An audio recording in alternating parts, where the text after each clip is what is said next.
Hey everyone, welcome to Watch It Paint It. In this video we're going to be unboxing the new rig from, is it a rig, is it a vehicle, I don't know what you call these, but from Games Workshop. Guys, just to full transparency, let you know this has been sent to me free of charge.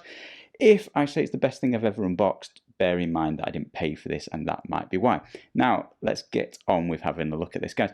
This is the kill rig for the Orcs army in Warhammer 40k. I do not have any Orc army material, pieces, units, anything like that. So this is the first one I'm ever going to be unboxing, building, and hopefully painting. Let me know in the comments below if you would like to see an assembly video or if you would like to see a painting video. Now I am pretty exhausted from the last unboxing video, assembly video and painting video. I managed to crack this out all in 1 week, get all 3 videos up for you guys to look. This week I've called in reinforcements. Benson is here. No, he's not been on the channel in ages, but he is going to be helping me build this, the bits that I do off camera. So hopefully I can get this out just as fast. Now, you might have noticed now I've whizzed this box out. Last time I said this is the biggest thing I've ever built by Games Workshop, and it was definitely true. Biggest thing I've built, biggest thing I've painted, the longest time I've ever spent on a miniature. This is potentially twice as big. This is going to be freaking huge. I swear it's the same thing though, roughly, isn't it? Aren't these the same size unit? Is this 120mm base?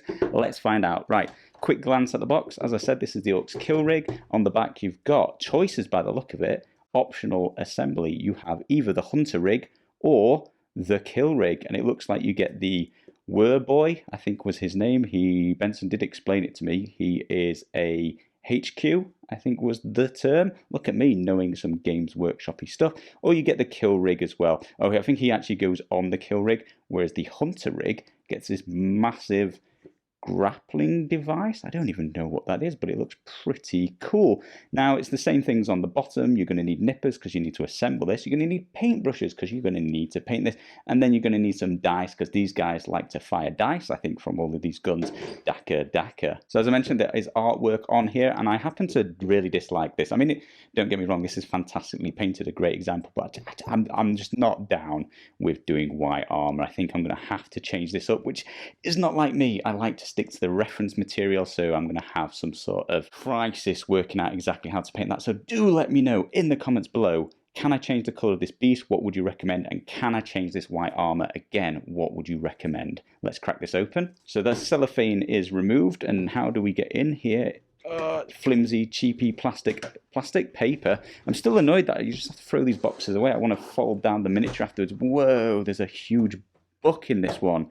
Let's get the box out of the way, onto the floor it goes, and then we are presented with essentially, is that everything we're going to get? No, there's stuff everywhere. There's so much stuff in this box. Wow. Okay, let's take a little bit of time. We get the instruction manual, again, the same reference artwork, and then we're going to get the standard. So as I mentioned last time I did an unboxing video, you don't really need the assembly guide because it's all here and it explains everything step by step. Anybody new out there like myself to Warhammer, don't worry too much. It has instructions, and at the end of the day I'll probably make an assembly video. If just one person asks below, it's almost definitely going to happen, and then you can always watch that for some extra guidance. But you have the two optional assemblies, and then you can go down the blue path where you follow pages 1 to 10 to make the kill rig, which has this unit on top and this gun, I think. Oh yeah, you can see the differences. Oh, it still has the grappling gun. It just sits here instead. Or you can build this version, which moves the grappling gun to here.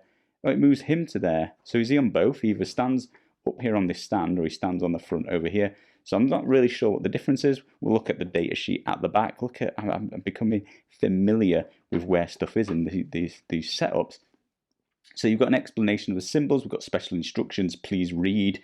That is not my forte. We've got dry fit, do that anyway to pretty much everything. Do not glue the components, not seen this one before. Paint before assembly. Hopefully that's on like almost every piece, otherwise I'm just not going to trust this magazine anymore. I'm pretty sure you just need to paint it all one at a time. Sub-assembly, sub-assembly, sub-assembly. And then we've got variant assembly and stage complete. It's like then you enter the boss fight at the end. So as you can see, it's just going to talk us through building up the beast first. It looks like you build him up separately. Does it tell you to paint it? It does tell you to paint it. I was going to say, if it doesn't tell you to paint the freaking thing, I'm not going to trust this booklet. But yeah, build the beast, paint the beast. Build some more stuff. Does it tell you to paint it? Not sure. I don't see the paint sim. Oh no. Look. This is so much more realistic than the last thing I unboxed. This is going fantastically well.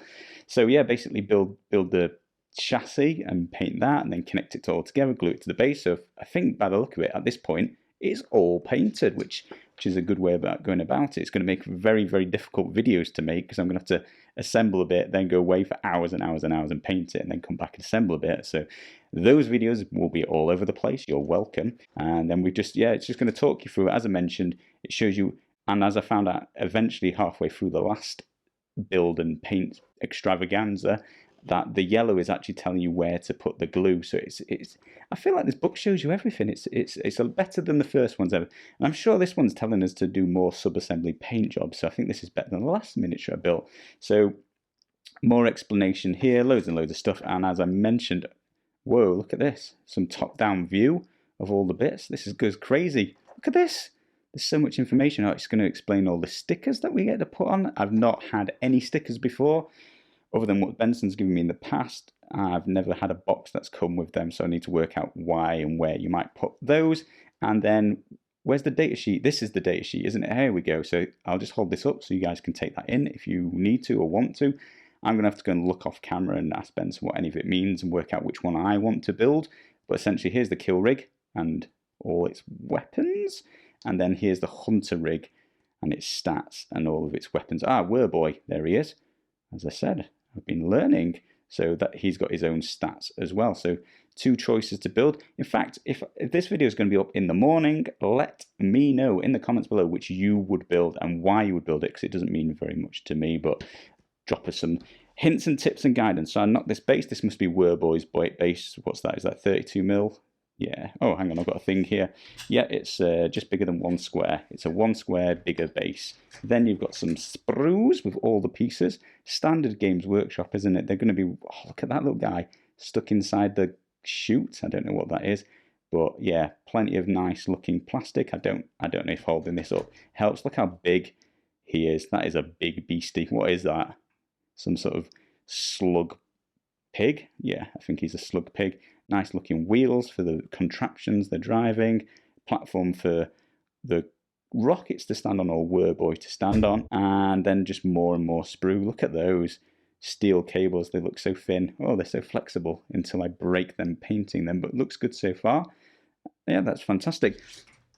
Is this 120 mil? Where does it say? I think it said in the book, but the book's at the bottom now. I'm not going to go back. Hang on. Let me grab my other thing. Got it. And it is way bigger than 120 mil. So ding, ding, ding, ding, ding. We have a new biggest miniature that I've ever built and maybe painted. We'll see if I don't cry.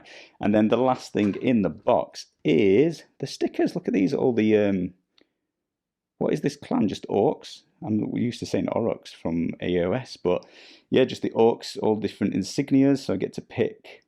Look at all these. I don't even know what these are. Bad moons, snake bites, death skulls. I guess these are all the different paint schemes as well. And I'm gonna have to go and learn / look them up. But that's cool. Some decals. It's nice to have some new decals to try out, and it's the first time I've actually got some in a box without them being secondhand hand-me-downs. But just a plain black box to store it all in while it's not built. That's it, guys. I think I've covered everything. Any questions, by all means, let me know in the comments below. I think this is out a sort of a week after I'm allowed to reveal this to you, so I'll put a link up once you can buy it if you want. There'll be affiliate links, so that will support the channel slightly, but at least in the UK, I will definitely try and find the cheapest place you can get it from. Outside of that, the world's too big. I'll just find our link in case you want to make it nice and easy. Anyway, guys, just before I go, I was just glancing through the instruction manual on which one to build and having a look at this. And look at this. I've not seen this before.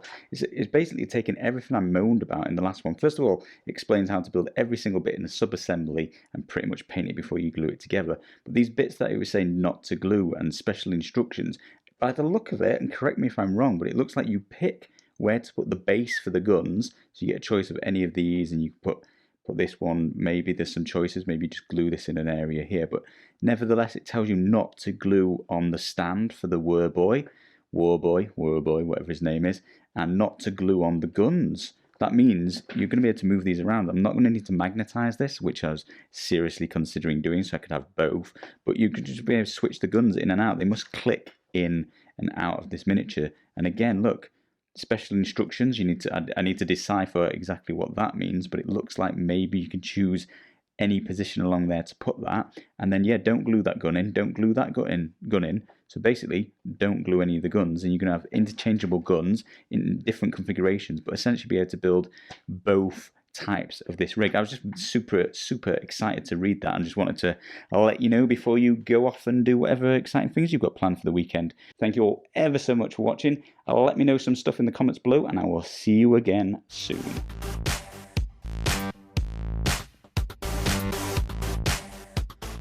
Once again, a new box from who is this? Who does this? Who does this fucking game? Damn, I wanted to make a joke about the sad onions, but it's too late to be funny now.